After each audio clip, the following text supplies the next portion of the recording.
Chief Meteorologist Paul Heggen is here, and Paul, it's about to really heat up. We're used to this, though. Yeah, that's part of the equation for the fire danger threat as we head into the weekend, and part of why we already have the fire weather watch that goes into effect at 11 o'clock in the morning on Saturday, goes until 8 o'clock in the morning on Monday for most inland portions of the East Bay, but also the North Bay Mountains. It's the combination of hot temperatures, but also not much atmospheric moisture and gusty winds, especially in the higher terrain. That's where we're going to see the strongest gusts on the order of 35 to 45 miles an hour. That's what we'll be monitoring as we head into the weekend. How hot? Well, pretty hot, especially beginning on Sunday. That's the first day we get close to record territory. Most spots will fall a little shy of the records for Sunday the 27th, but Concord, I think, will break a record at 101. The same thing on Monday, but even hotter. More triple-digit heat for the beginning of the next work week, and this will probably be the peak of the heat wave, although it's still going to be pretty toasty out there for Tuesday and again on Wednesday. And we have to deal with deteriorating air quality once again.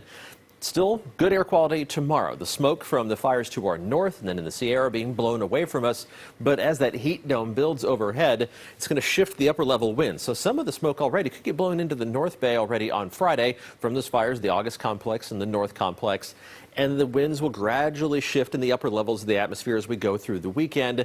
I don't think the air quality is going to be as bad as it was a couple of weeks ago, but some of that smoke from the Creek fire makes this all the way into the Bay Area. That heat dome is going to keep it trapped in place. So we're going to have to contend with some negative air quality issues. At best, moderate is the forecast right now from the Bay Area Air Quality Management District for Friday, Saturday, and Sunday. But I think inevitably we're going to see some orange and red dots sprinkled in there as well as things trend in a more unhealthy direction.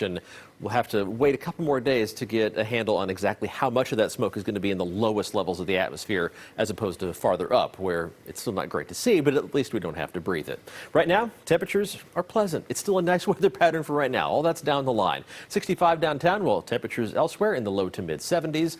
We'll drop back down into the 50s and low 60s by early tomorrow morning with the fog spreading inland as we head towards early tomorrow morning. Even a little bit of coastal drizzle possible. That fog's going to be slow to back up. Improving visibility is inland by late morning, but it's still going to be hanging in there around the bay and especially along the coast. And there you're going to have a hard time shaking it. Temperatures tomorrow starting off again 50s, low 60s for the most part early tomorrow. Slow to warm up while the fog is still burning off, but by lunchtime the warm spots will be close to 80, and then afternoon high temperatures will be into the 80s inland, 70s around the bay with 60s in the city and along the coast. The temperatures really spike beginning Saturday, but especially Sunday, Monday, and Tuesday. Those are the hot days. Even into the 80s around the bay and 70s along the coast, way above average for late September.